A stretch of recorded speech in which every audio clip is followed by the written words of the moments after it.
I'll do my very best to keep it under 5. Good afternoon, and thank you for allowing me to speak with you today, Council members. And President Young, I'm particularly enthusiastic about the fact that you don't know how you're going to vote yet, because I'm here to help sway your opinion. Well, thank you. My name is Katherine Clifton. I am an attorney practicing elder and dependent adult protective law. For the most part, my job is to help guard this protected class of people from harm, from neglect, from physical abuse, and from financial abuse, from isolation, and from improper medication and indifferent care. But now, out of necessity, I practice compassionate use law. Thank you. I didn't leave time for applause, so if you'll give me about 10 seconds at the end. Now, out of necessity, I practice compassionate use law. My clients wanted to know how to compliantly form their own closed universe collectives.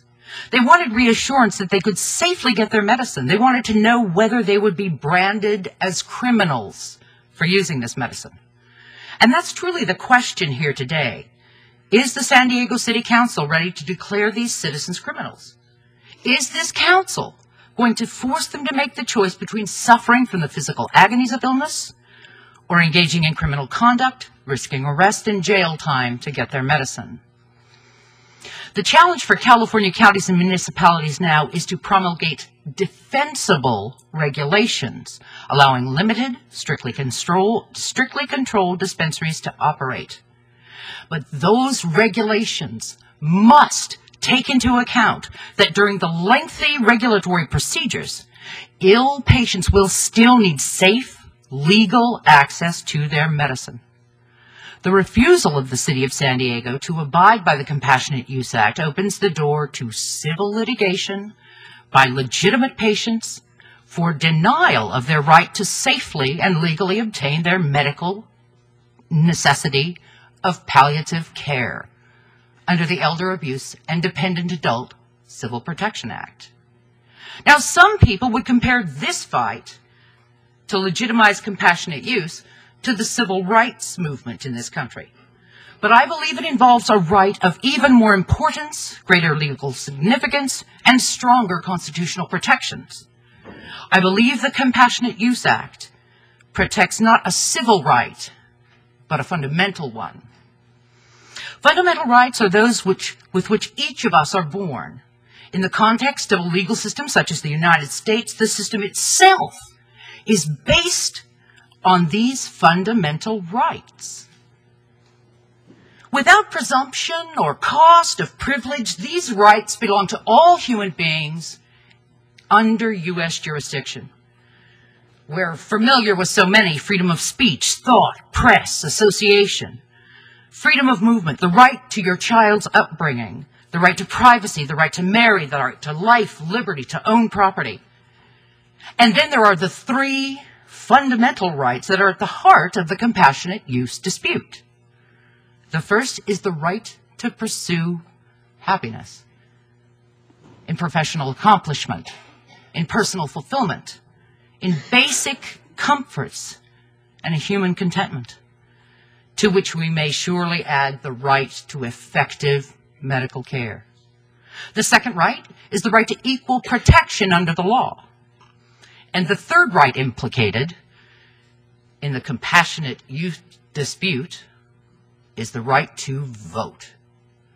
And we've seen that that voting right can be exercised in favor of palliative care no matter what some cities decide.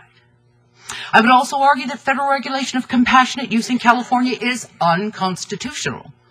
To paraphrase Supreme Court Justice Antonin Scalia, the Constitution says what it says, and it doesn't say what it doesn't say. In Article 1, Section 8 of the United States Constitution, the powers of the federal government are specifically enumerated. All the remaining powers of government, those not enumerated as federal, are exclusively reserved powers of the states. And health matters have always been the historic purview of state government. Further, because the Compassionate Use Act was passed by the initiative process by the people, it cannot now be overturned, abridged, or disallowed by California legislature or municipalities. Noncompliance with the Compassionate Use Act of California violates the Federal Equal Protection Clause. The Federal Equal Protection Clause, part of the 15th Amendment, provides that no state shall deny any person within its jurisdiction the equal protection of the laws. At the very beginning of this meeting, there was an invocation, and part of the prayer asked that these members offer and perform their services with wisdom, courage, and justice.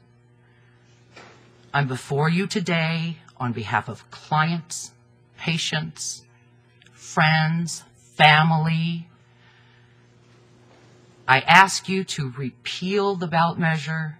Don't go forward with an expensive initiative. Don't force sick people to become criminals just to get the medication they need.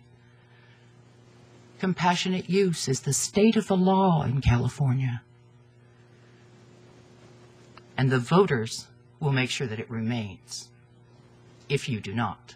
Thank you.